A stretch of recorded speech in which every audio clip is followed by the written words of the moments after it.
Hi, I'm Hal Roberts. This is Bridge City News. Here's some of the top stories we've been following.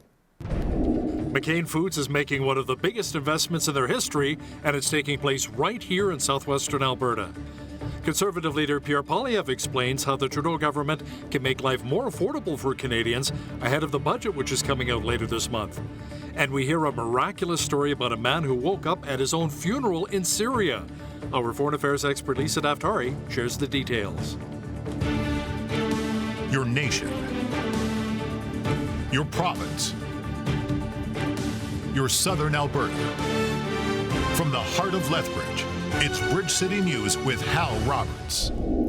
Thanks so much for joining us. McCain Foods is making a huge investment at its factory in Lethbridge County. The company will be putting in a $600 million expansion to double the size of the facility and output.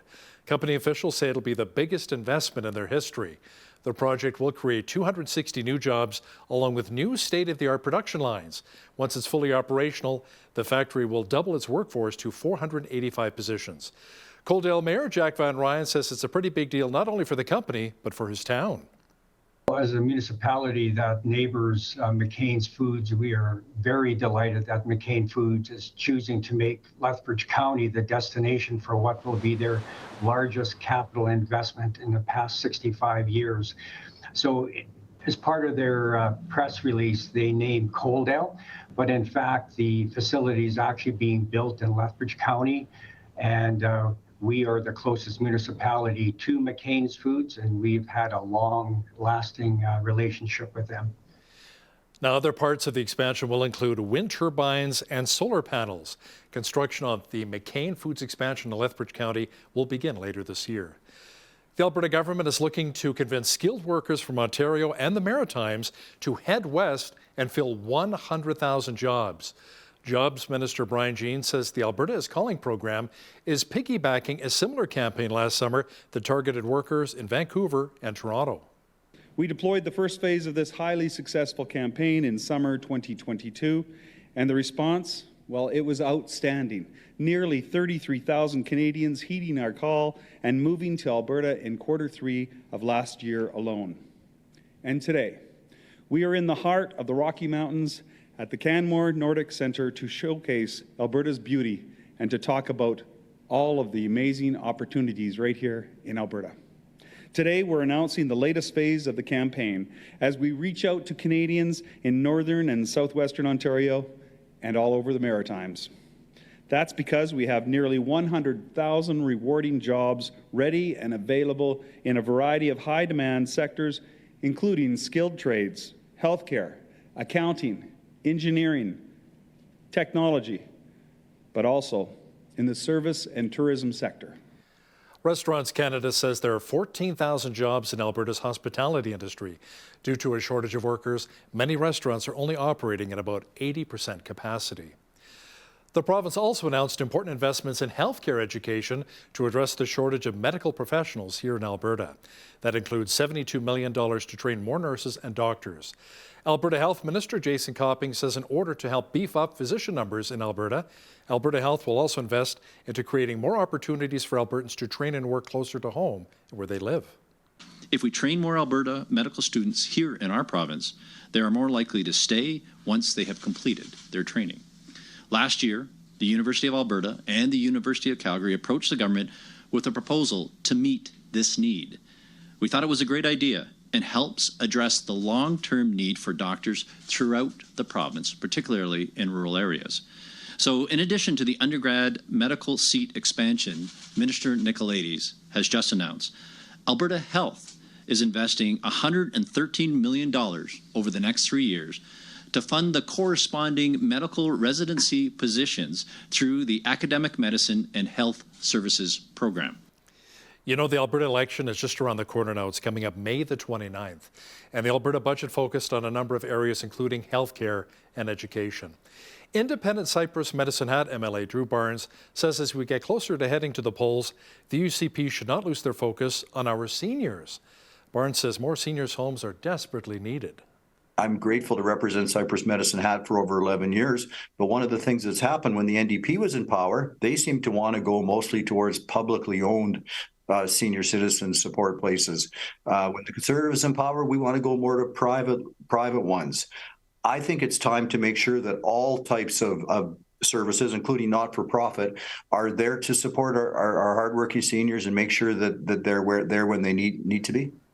Make sure you catch the full interview with independent Cyprus Medicine Hat MLA Drew Barnes and BCN's Jeanette Rocher coming up after Business News.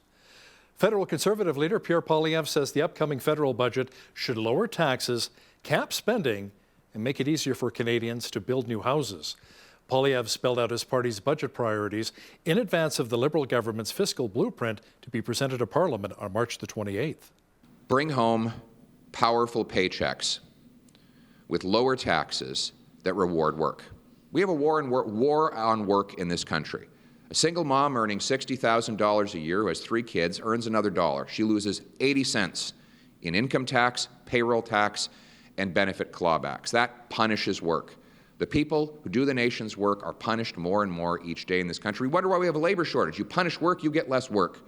Well, Conservatives want this budget to reform and cut taxes and clawbacks so people bring home more of each dollar they earn so that hard work once again pays off. 2, we need to bring home lower prices by ending the inflationary carbon tax hikes and deficits. Getting rid of these taxes and deficits will lower the cost of gas, heat, and groceries, and will bring down interest rates so that Canadians can afford their mortgage payments once again. 3rd, bring homes people can afford by removing the government gatekeepers, freeing up land, and speeding up building permits. The National Citizens Inquiry into the COVID-19 pandemic will begin hearing testimonies on Thursday. Now, the 3-day event taking place in Nova Scotia will hear from world-class experts providing insight into the impact of the pandemic policies and approaches by pharmaceutical companies to COVID-19. The National Citizens Inquiry is the first citizen-led and funded initiative that is completely independent from the government. Other hearings will also take place in cities such as Red Deer, Victoria, Saskatoon, Winnipeg, Ottawa, and Toronto.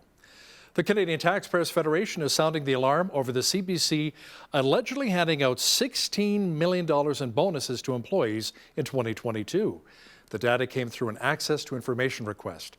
Now, to chat about this in more detail is the federal director of the CTF, Franco Terrazzano, who joins us now once again from Ottawa. Franco, so who specifically ended up getting all of that cash? More than 1,000 CBC employees received a bonus in 2022 to the tune of $16 million.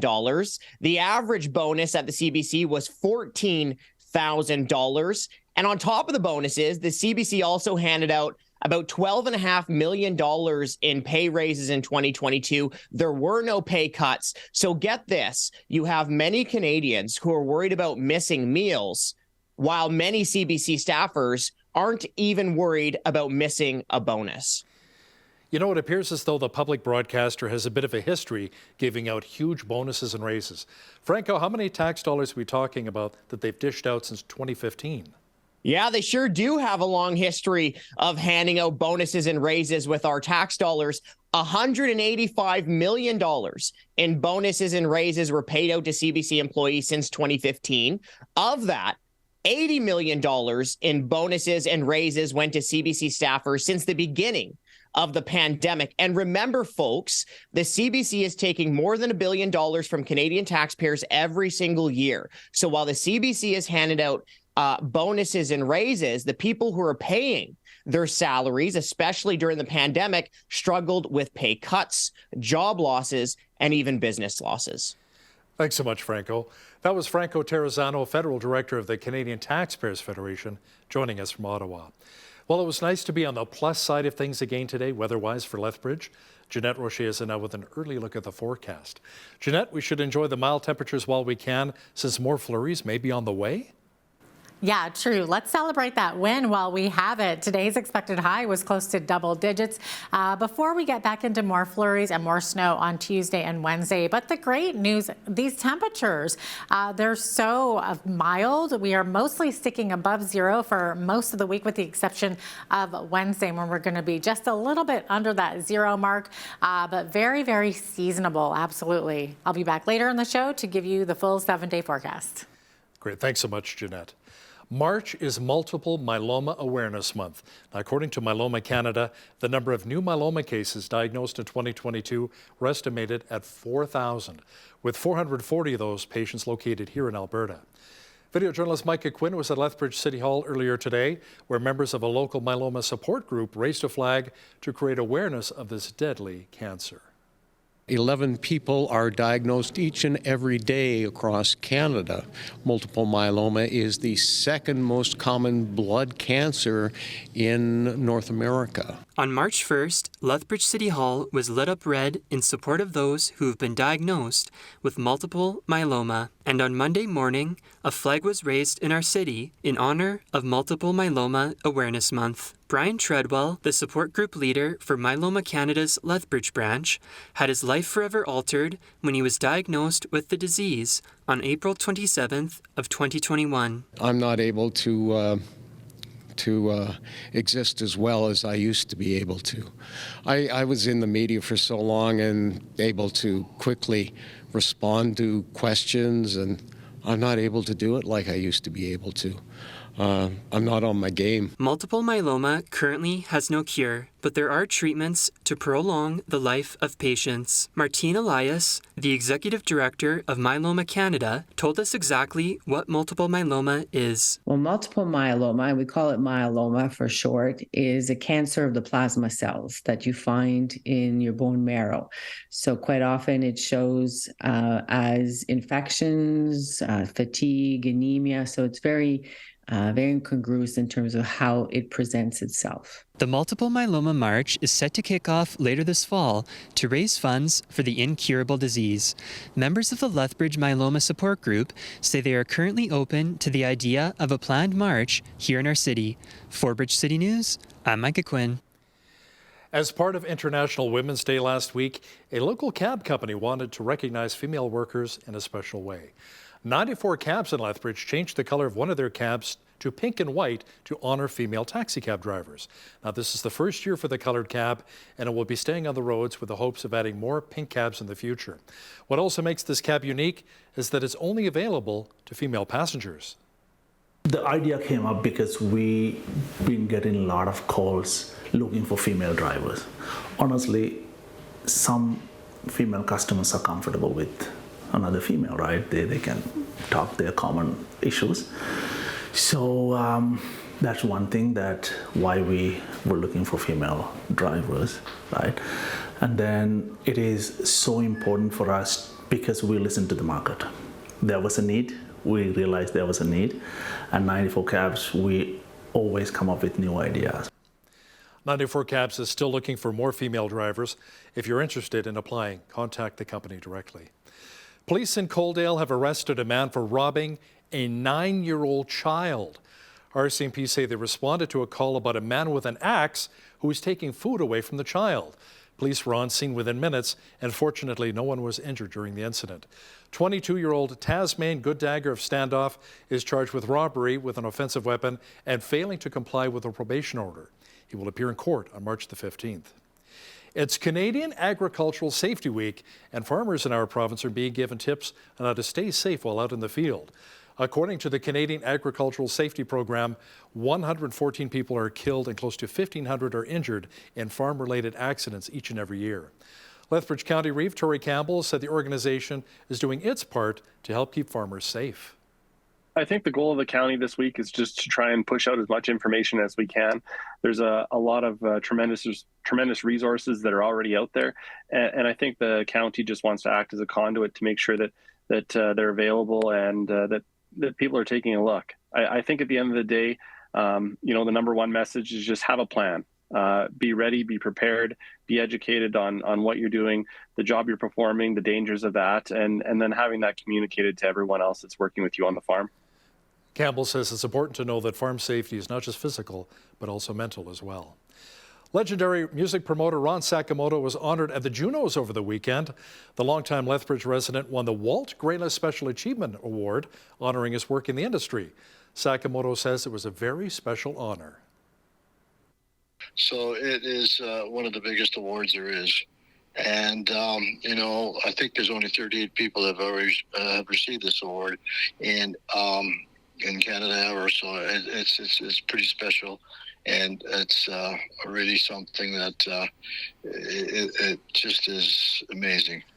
Very cool. Congratulations, Ron. By the way, Ron Sakamoto has more than 50 years in the industry as a concert promoter, manager, mentor, and philanthropist.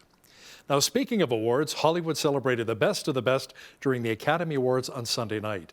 Canadian-American actor Brendan Fraser won Best Actor for his role in the movie The Whale.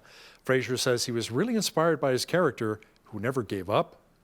We can all take a page from and know that with perseverance, if you put one foot in front of the other, like Charlie did, go to the light. Believe me, if I can do it, you can too. Good things will happen. Malaysian actress Michelle Yeoh won Best Actress for her role in the movie Everything Everywhere All at Once, which also won Best Picture. Authorities in California say at least 8 people died when 2 boats smuggling illegal immigrants overturned off the coast of San Diego. We had a 911 call from a Spanish speaker that contacted the dispatch center of the SDPD.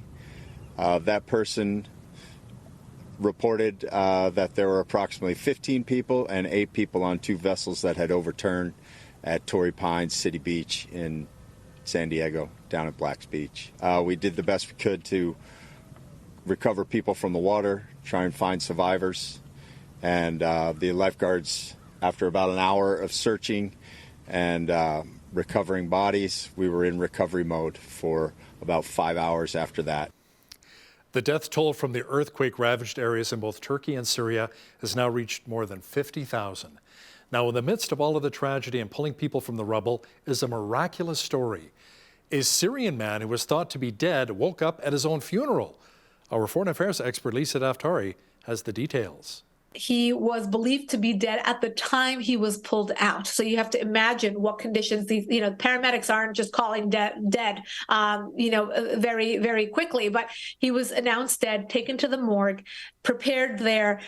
They take him to his funeral, and that's when he wakes up. And thank God he woke up at the moment that he did before being buried, because God forbid, that is not a thought that anybody wants to have.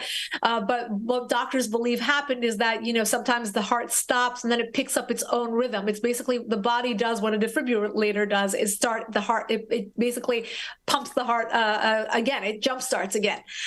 So that's basically what doctors believe happened, but absolutely a miracle. That is definitely a miracle. Wow. Lisa will also explain why the U.S. military is moving away from a so-called woke image. She'll have details coming up in the second half of our show. New U.S. sanctions on Russia are now focusing on facilitators.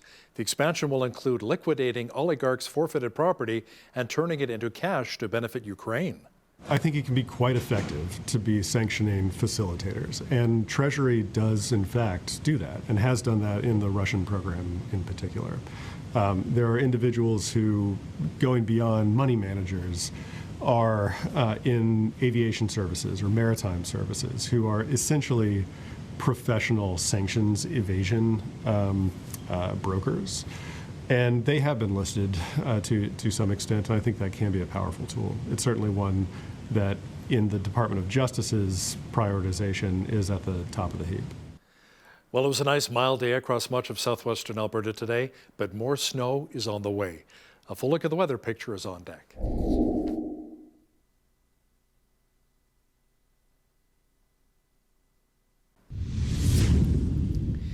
It was nice being above zero once again today. Things may be cooling off just a little bit, however. Jeanette Rocher is now with all of the weather details. Jeanette, we could see more of the white stuff as the mercury will drop across much of southwestern Alberta. Yeah, Hal, more flurries, more snow, all of it is headed our way. The good news is, though, when the mercury drops, it is only going to be slightly. That will happen on Wednesday. For Tuesday, we're relatively staying above zero, still seasonal. So we're looking at 4 degrees for a high. We are looking at chance of snow. More flurries expected Wednesday. And then the high of -1 there. Back up to 4 degrees for Thursday and Friday. All the way up to 7 degrees as a high on Saturday. And then the high of 4 degrees on Sunday. So looks like a pretty decent week ahead of us. Just a little bit of a snowy one. Average high for this time of year, 5 degrees. Average low, -7. 15 was our high temperature on this day back in 1992, and in 1967, We had our chilliest, which was minus 30.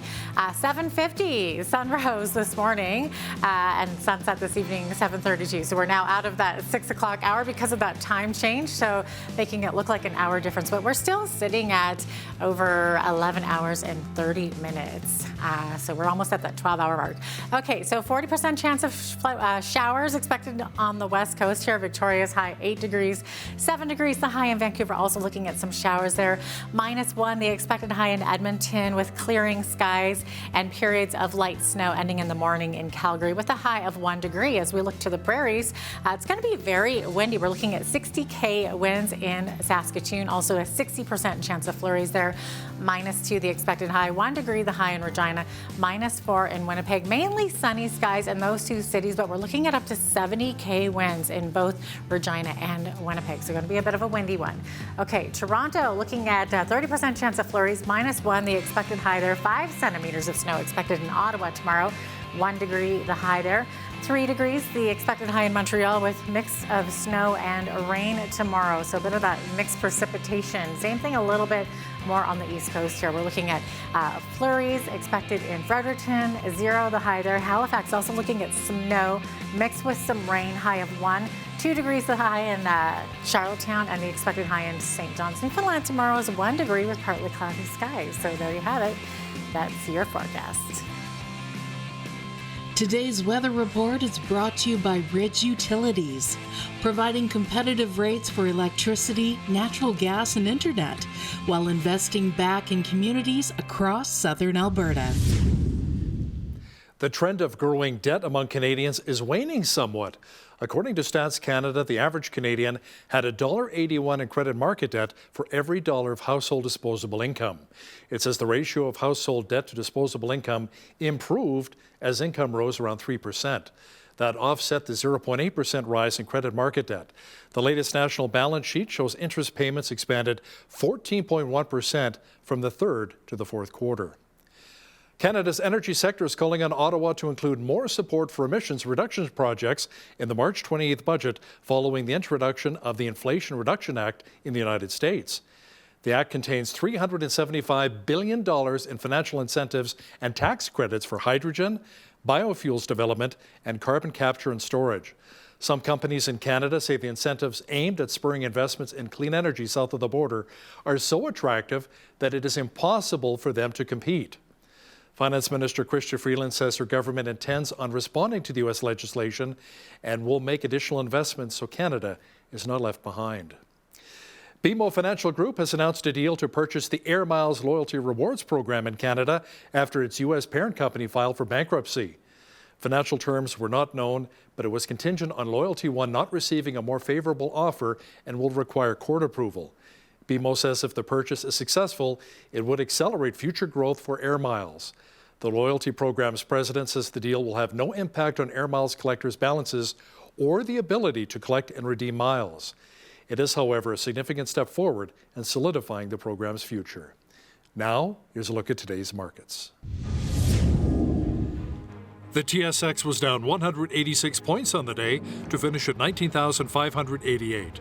The Dow was down 90 points to 31,819.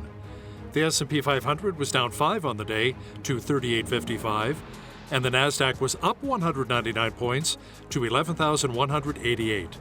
West Texas Intermediate Oil was down $1.88 to $74.80 US per barrel. Natural gas was up 18 cents to $2.61 US. Gold was up 45.44 to $19.1370 US an ounce, and silver was even at $21.80 US an ounce. Feed wheat is at $11.57 per bushel, barley's at $9.08, canola's at $17, and corn is at $10.64 per bushel. Live cattle April contract was down 73 cents to $163.55. Feeder cattle March contract was down 58 cents to $197.08.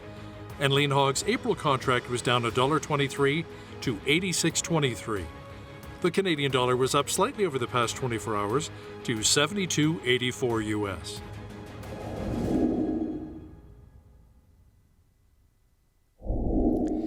Recapping one of our top stories, the Alberta government announced that $72 million will be spent to train more doctors and nurses to help address the shortage of medical professionals in the province. Health Minister Jason Copping says another $113 million will be spent over the next few years to fund the corresponding medical residency positions through the Academic Medicine and Health Services program. He says this will allow for the training of more doctors in rural communities. Imagine being at a funeral and the person you were honoring who died comes back to life. This is what happened at a funeral in Syria involving a victim who was pulled from the rubble following the devastating earthquake which hit both Syria and Turkey.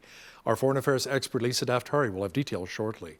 So listen, if you see news happening in your community, be sure to drop us an email at info@bridgecitynews.ca. We'd love to hear from you.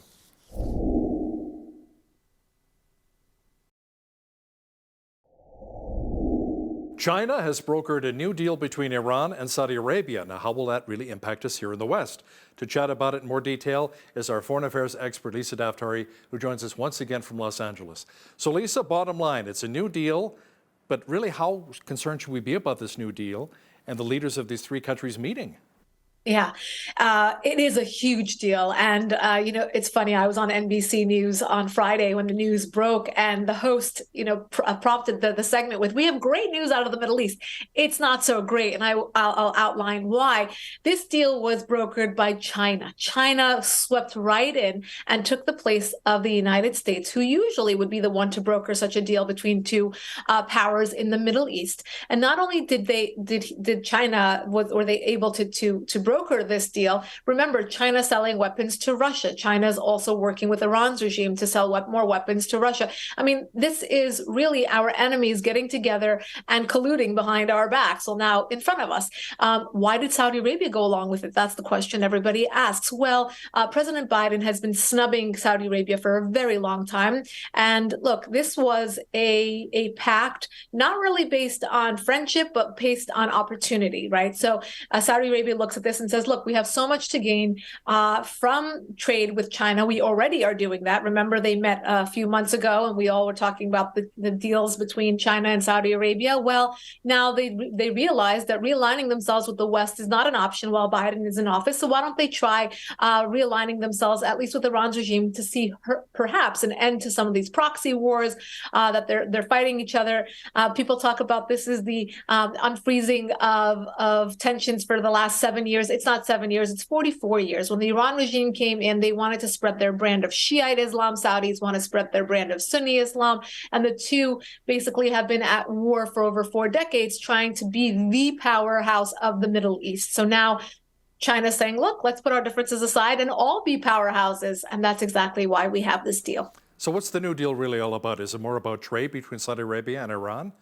It will ultimately be that. But, the secondary obviously will be to end these wars and to put aside these animosities. Now, will we get to the secondary and tertiary parts of this deal? That's yet to be seen, but it doesn't look like it, decades-long animosities will be put aside for a couple of good deals. What it will do is, in fact, what you said.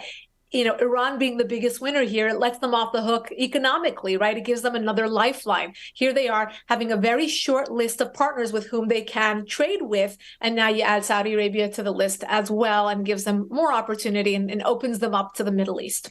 Lisa, let's talk a little bit about China here. President Xi Jinping was awarded his third 5-year term, extending his rule. Now, the vote was 2,952 votes to 0. Yeah, there's democracy in action.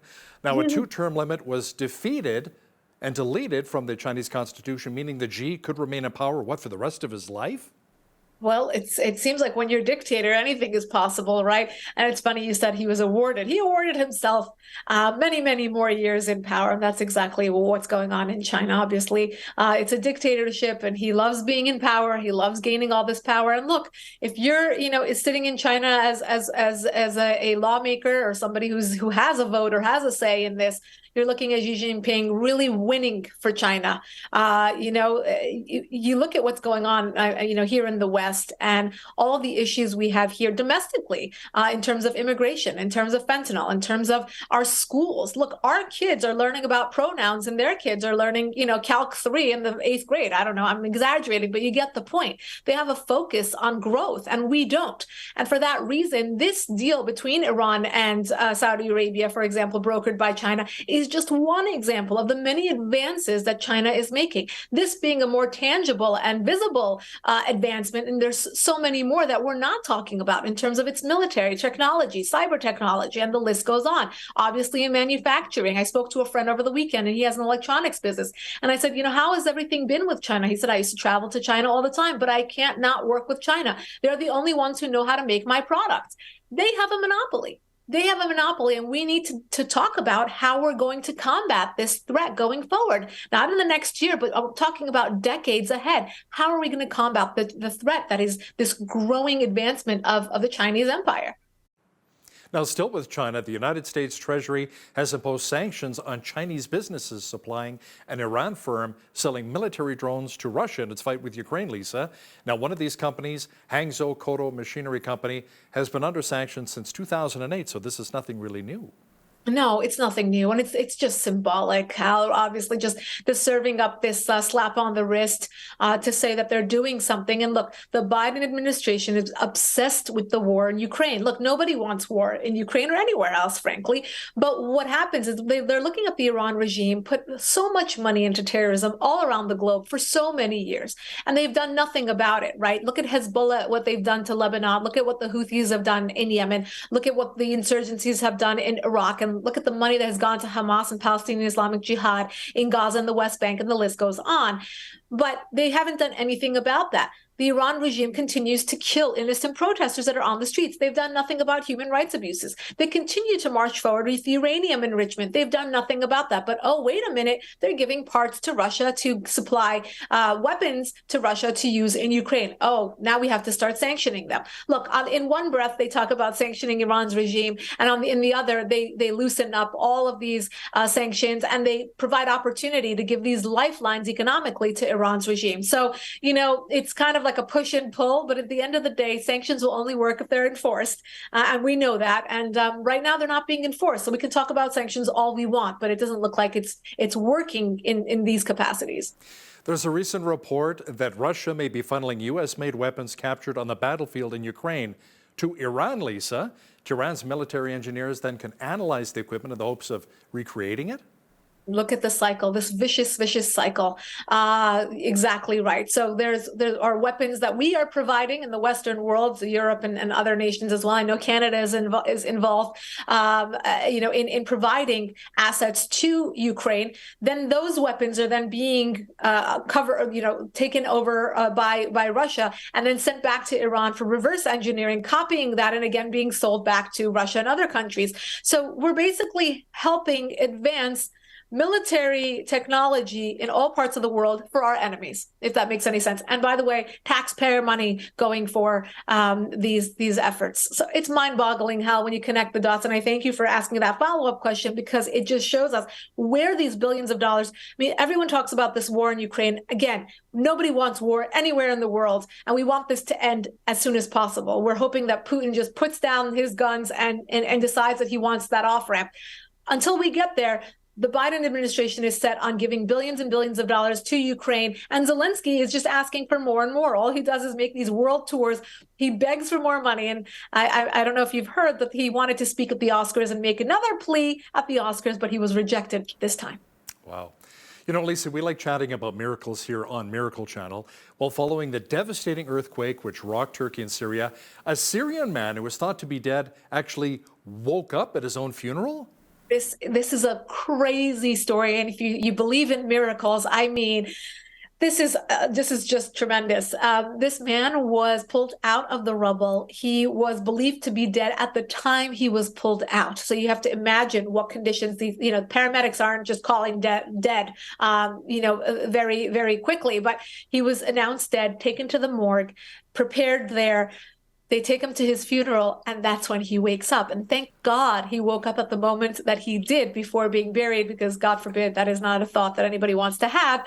But what doctors believe happened is that, sometimes the heart stops and then it picks up its own rhythm. It's basically the body does what a defibrillator does, is start the heart. It basically pumps the heart again. It jump starts again. So that's basically what doctors believe happened, but absolutely a miracle. Imagine all of that. And I'm sure the family is so incredibly thankful. He is being observed at a medical facility right now to make sure he gets stronger and better. And we wish him many, many long years ahead. Unbelievable. Wow, that's great. Lisa, there are reports that American Democrats and progressives have attempted to undercut Israel's conservatives. Now, in what way? Are they trying to maybe discredit former Israeli Prime Minister Benjamin Netanyahu? Yeah, so, we actually did a story last week at the Foreign Desk talking about this exact moment where there are NGOs, these are nonprofit think tanks or government groups or any sort of organization, humanitarian organization or other, that is getting grants, basically taxpayer money from the government here in the United States, and using that money to support anti-Netanyahu protests that are currently going on the streets of Israel. What's going on in the streets of Israel, if I just want to give a quick little brief on that, is that the leftists are against these conservative overhauls of the judiciary. So they want to change some of the laws. There hasn't been a conservative majority for a very long time in Israel, and particularly now. Bibi Netanyahu was basically forced to align with a lot of right and far right. So there are many of those elements in his government as well. But the leftists don't want that. So they're on the streets and they're getting help from American organizations, again, that are getting money from the United States. What we did today is an article outlining the history of progressives and Democrats here in the United States that dates back to Bill Clinton's time, that have, inserted themselves, interfered with Israeli politics to sabotage Israel's right-wing politicians and policies. So we know that President Obama, for example, interfered with the re-election of Bibi Netanyahu. He tried to sabotage that. We know that President Carter, the former president, wrote in his book about Israel and trying to undermine their government there. But we give many, many examples as to why the left in the United States has a fixation on destroying Israel's right. And that's the article up at the Foreign Desk today. Lisa, militaries in both Canada and the United States are having a pretty tough time right now recruiting. Well, now there's word that the U.S. Armed Forces may be ditching its so-called woke image. Do you think that'll help? Let's see. I mean, it's very difficult to shake this image after it's been so weakened, right? So you think of the people who want to go to the military. They love their country. They believe in strength, physical, mental, emotional strength, right? You go to fight for your country and you have to have all of those elements.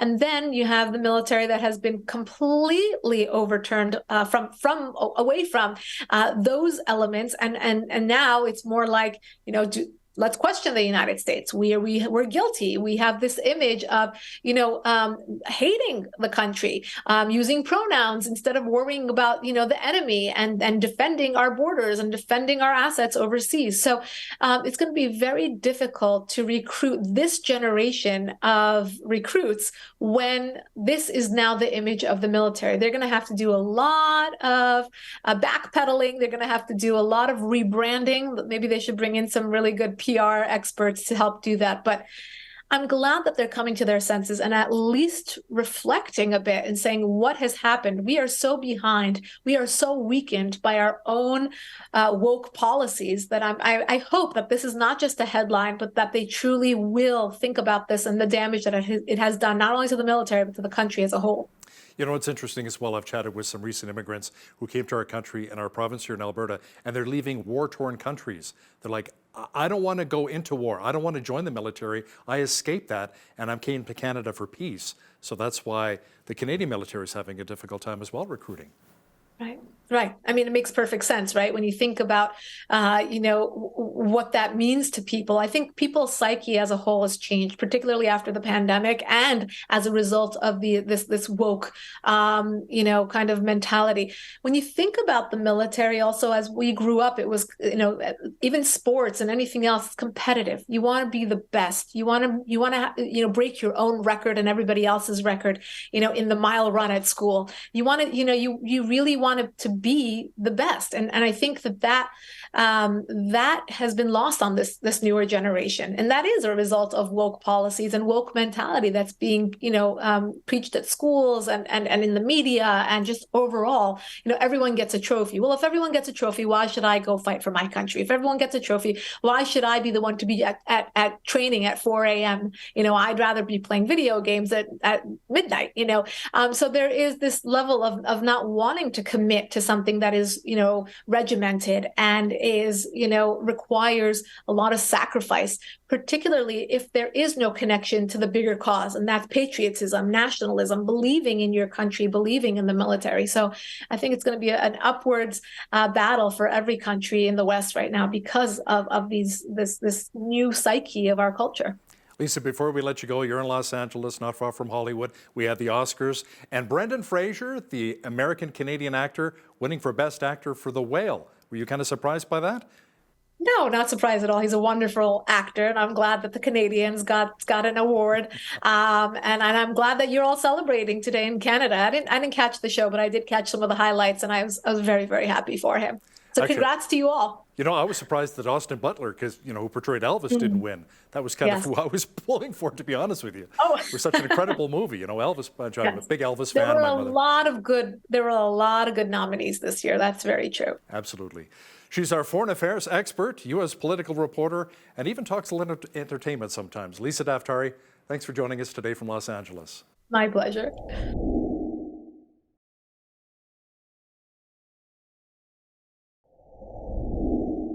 The 2023 Alberta election will be here before you know it, and it looks like it'll be a close battle. We're joined today by Drew Barnes, who is the independent MLA for Cypress Medicine Hat.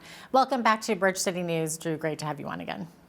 Thank you. Good morning. Good morning. Okay, so you decided not to run under the banner of the United Conservative Party, but will you be running as an independent candidate?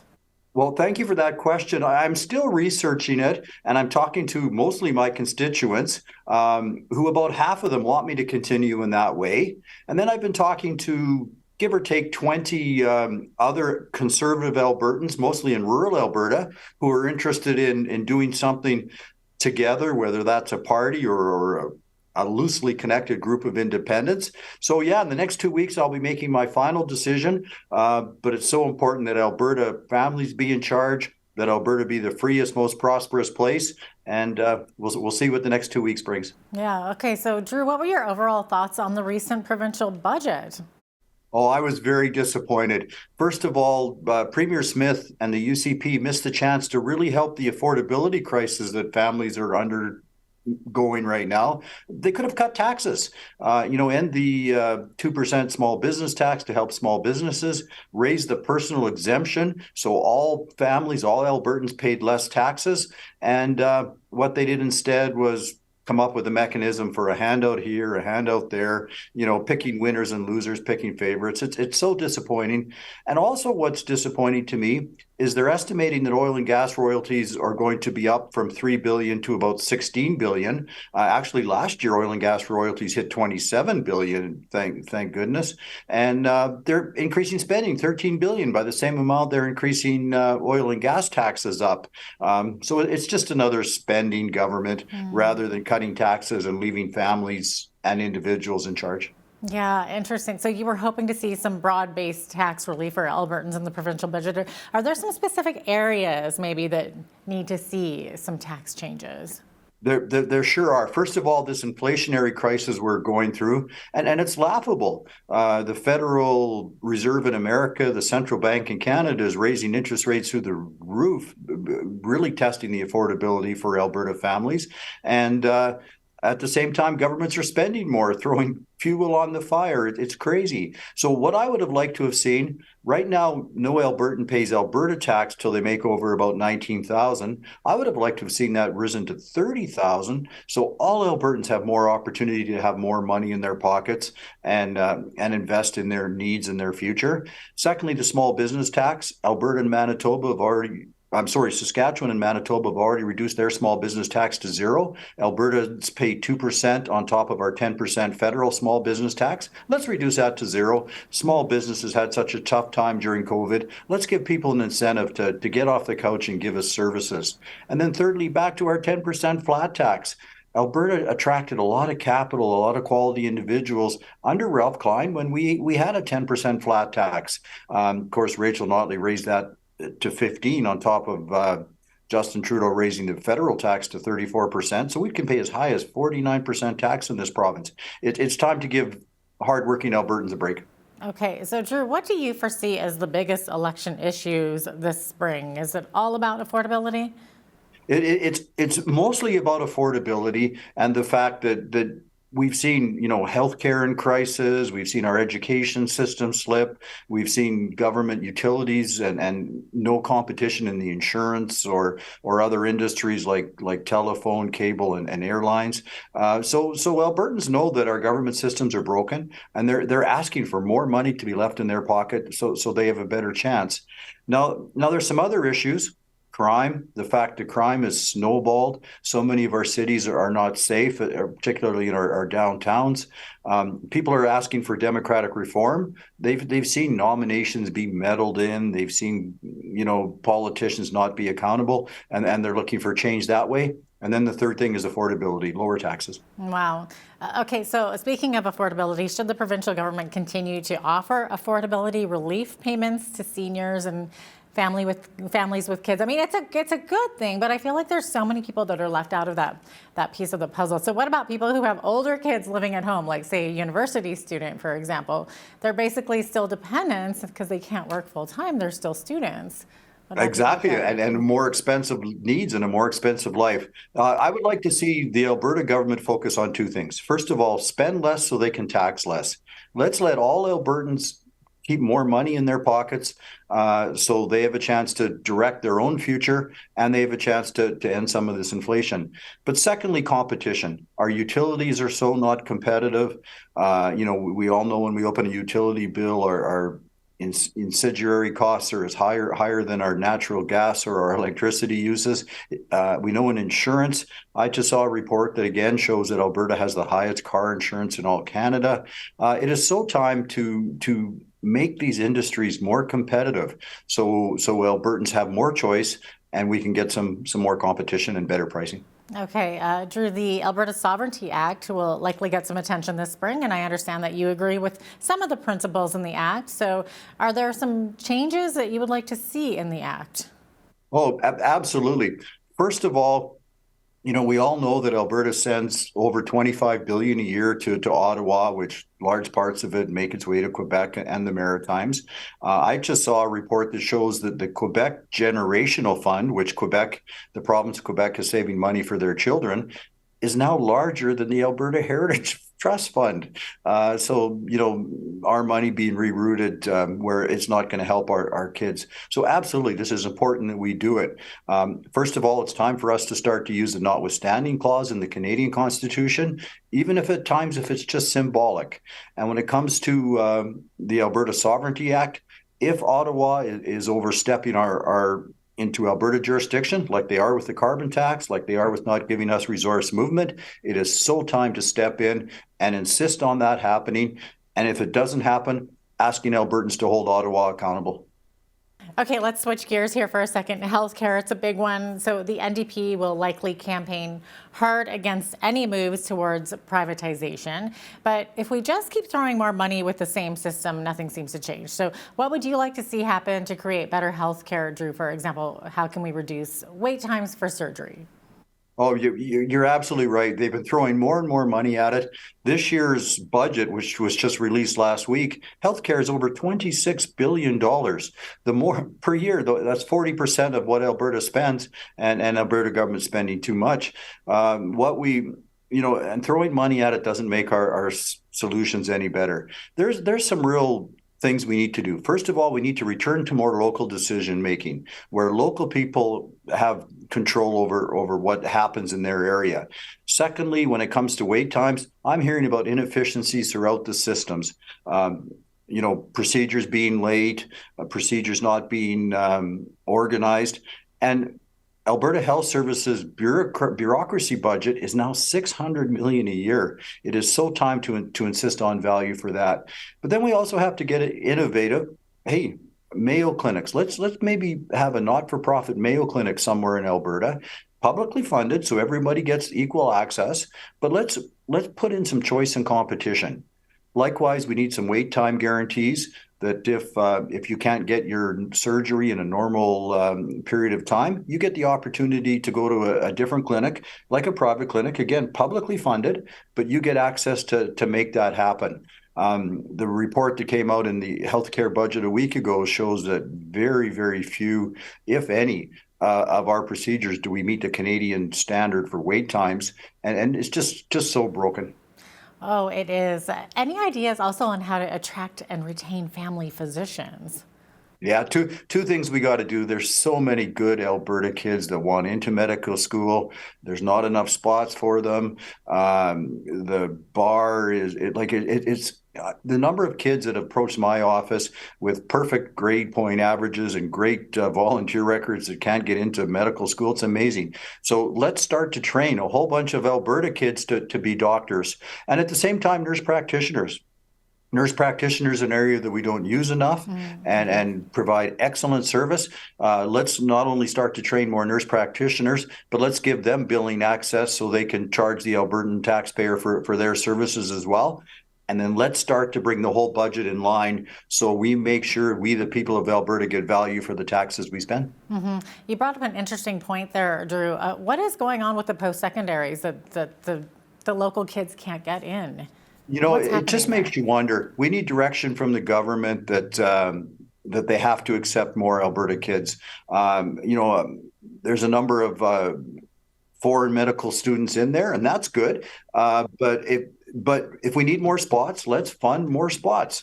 I also think that, the spots now are in Edmonton and Calgary, of course, with our two big universities. Mm-hmm. Why don't we look at putting some spots in communities like Lethbridge, Medicine Hat, Grand Prairie, and Red Deer?